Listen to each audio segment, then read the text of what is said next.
سخت‌ترین و سنگین‌ترین خوراکی ها رو اگه این چند تا کار رو انجام بدی معدت هضم و جذب میکنه و دیگه دچار یبوست و بیماری های معده نمیشی. لایک کن تا برات بگم. میدونستی خیلی از مشکلات بدنت و حتی انرژی روزانت ریشه در یک چیز ساده به اسم یبوست داره؟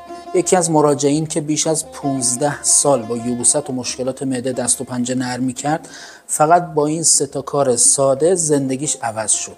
اولیش اینه که هر لقمه رو بیشتر از 20 بار بجوید. این عادت ساده معدتون رو سبک میکنه، هضم و جذب غذا رو چند برابر میکنه.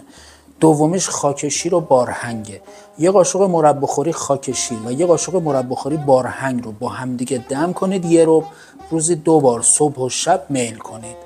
سومیش آویشن با نمک دریاست. بعد از هر وعده غذایی یه قاشق چایخوری پودر آویشن رو با کمی نمک طبیعی قورت بدید. نتیجهش چی میشه؟ مشکلات معده و روده برطرف میشه، یبوست از بین میره و هضم و جذب غذا عالی میشه. حالا نوبت توه. تو هم نظرت رو برام بنویس و یادت نره صفحه منو دنبال کنی تا آموزش های بیشتری از طب سنتی و سلامتی دریافت کنی.